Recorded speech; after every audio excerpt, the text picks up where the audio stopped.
চন জনাইছোঁ আছাম অনুৰাগ। আজি বাৰু ক'ত যাম জানেনে? আজি আমাৰ পুৰহীতাত যাম, লাড়ু বনাবলৈ বগৰী গাঁৱৰ পৰা ধুই ল'লোঁ। বৰ্তমান দিয়ক ব্লগটো দেখাই আছোঁ, চাই থাকক।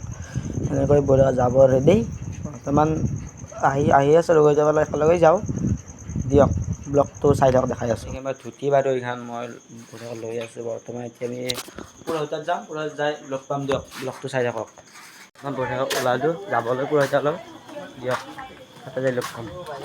তেনেকৈ মোৰ আকো আছে। মন্দিৰত আহি পালোঁ, ৰ'বক দেখাই আছোঁ দিয়ক। কাষত যাই দেখাম পুৰা। এনেকৈ মন্দিৰ চন্দিৰ আহি পালোঁ, লাড়ু চাড়ু চাওকচোন, লাড়ু বনাই আছোঁ মজা কৰি। ৰ'বক দেখাই আছোঁ দিয়ক। এনেকৈ চাওকচোন ইমান মানুহ। দিয়ক বেছি পলম নকৰোঁ, এতিয়া ঘৰত যাওঁ। ঘৰত এইটো হ'ল মেইন গেটটো মন্দিৰত। বেছি পলম নকৰোঁ, এতিয়া ঘৰত যাওঁ। ঘৰত যাই লগ পাম দিয়ক। ব্লগটো চাই থাকক, দেখাই আছোঁ। চাৰি বনাই পিনে ঘৰত আহি পাল বৰ্তমান দিয়ক। ব্লগটো চাই থাকক, দেখাই আছোঁ। আজিৰ ব্লগটো এইখিনিয়ে আছিল। ভাল লাগিছিল লাইক কমেণ্ট ছাবস্ক্ৰাইব কৰি দিব আৰু ভাল পাই ভিডিঅ' মোৰ বাই বাই।